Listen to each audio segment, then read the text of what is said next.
When my former boss, Jared Belsky, launched a very public campaign against media rebates a couple of weeks ago, my first thought wasn't about traditional media. It was, what does retail media's version of this look like?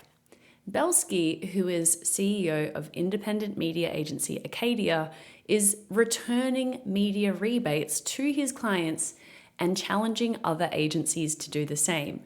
As he said, a decade after an industry report exposed undisclosed payments, agencies still pocket rebates from publishers for hitting spending targets with clients' money. Now, full disclosure, Acadia acquired my retail media agency in 2022, and their retail media practice was built from that foundation. I worked there for 2 years. This rebate campaign is Belsky's, not mine, but it got me thinking about what ethical dilemmas exist specifically in retail media. Retail media sells itself on transparency and closed-loop measurement, the performance-driven antidote to murky traditional media buying. But as this channel matures and the money gets bigger, some uncomfortable tensions are emerging.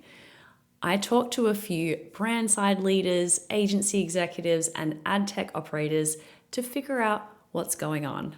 This piece was originally published to my column at The Drum on February 24. Let's jump in. Number 1, brands are funding their own competition. Now, this one is unique to retail media. Retailers have private label products that compete directly with products from national brands. But those private label lines don't pay into the retail media system.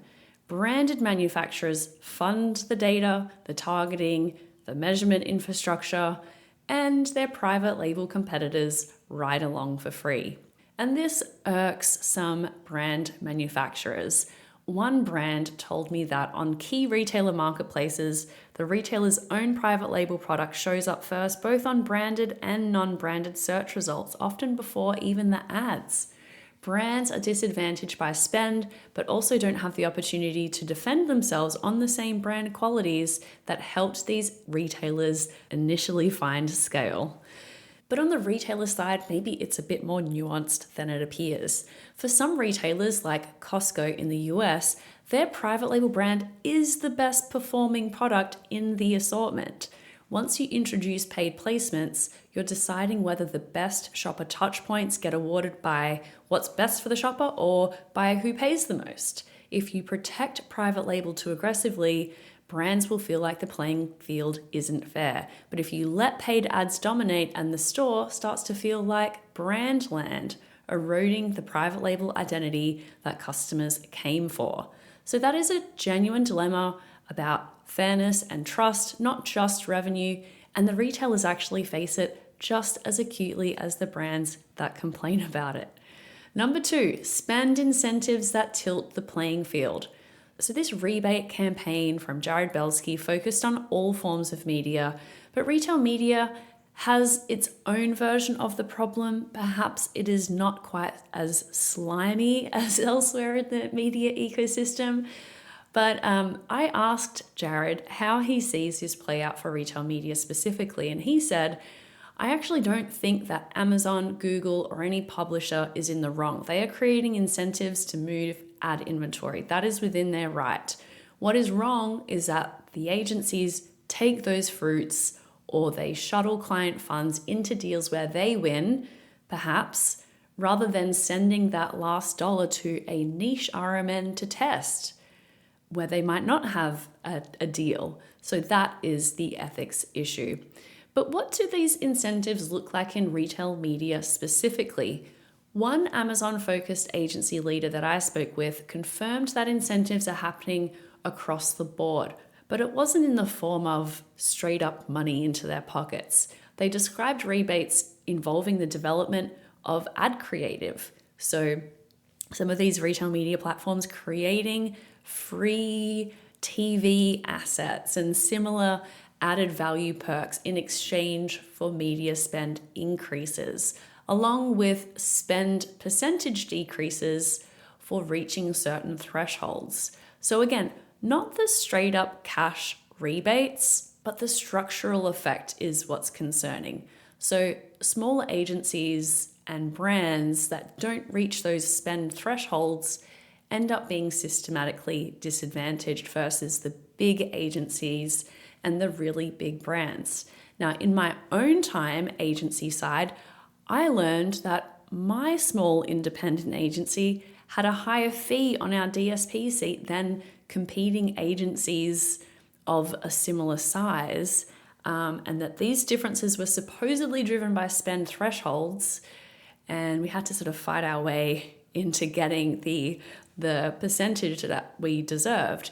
Now, that might not be anything particularly new in media, but it should give brands pause that the playing field maybe isn't as level as it appears, and that agency of record designations may be tilted towards larger agencies that get those preferential rates.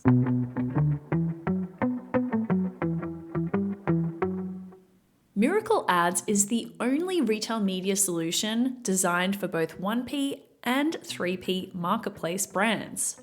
Why does that matter? Marketplace sellers demand a seamless advertiser experience that still offers full funnel ad formats, and retailers need a flexible solution that allows you to scale your media business. Learn more at miracle.com. That's MIRAKL.com. Number 3, consultant selling the dream. Here's one that doesn't get discussed too much in the open, which is the prestigious management consulting firms that come in, sell the dream of retail media revenue, and happen to be available to help clean up the mess when those projections fall short for another fee. One ad tech source that spoke to me was very blunt. Consultants can be incredibly valuable, but they also have a habit of painting hockey stick charts that look amazing on a boardroom screen and impossible in real life. When the targets turn out to be fantasy, the consultants are somehow always available to help correct for another fee. I've also heard the defense argument from the consultants themselves, and they say, we gave our projection, but it was the executives at the retailers that wanted the projection to be higher. That could also be true. Either way, the downstream effects on retail media network teams are real. There is strained internal credibility, unrealistic growth expectations, and environments where pressure to hit inflated targets creates the conditions for some of the other ethical shortcuts on the list. Now, I spoke with Molly Jelm last year, who is the head of Ace Hardware's Red Vest Media, and she told me that one of the key reasons that she took the job at Ace is that they let her set her own targets. They said, you come in and you tell us how big this business should be. And that breathing room created a different operating environment, one that allows Molly to focus on doing the right thing by advertisers rather than chasing unrealistic numbers. So that is a good news story there. We're running short on time here, so I'm going to need to speed through the rest of them. Number 4 is a brandless echo chamber. I go to some of these industry events and it's the retailers and the consultants and the vendors all talking to each other without many brands in the room representing their viewpoint. And I feel like that creates a bit of an echo chamber.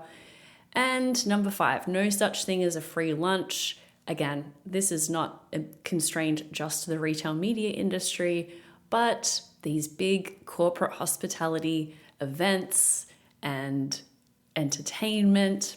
This exists in any B2B buying environment, of course, but it does mean that as the industry matures and there is more pressure on retail media to continue to grow and to continue to be efficient, there's the question of whether that cabana on the plage at Cannes was a better investment than actually improving the technical foundation for the advertisers. So what next? Many of these dilemmas aren't exclusive to retail media. Kickbacks, hospitality excess, and inflated projections exist across the advertising ecosystem, but that doesn't mean we shouldn't try to address them, and it certainly doesn't mean that brands and media buyers should remain unaware.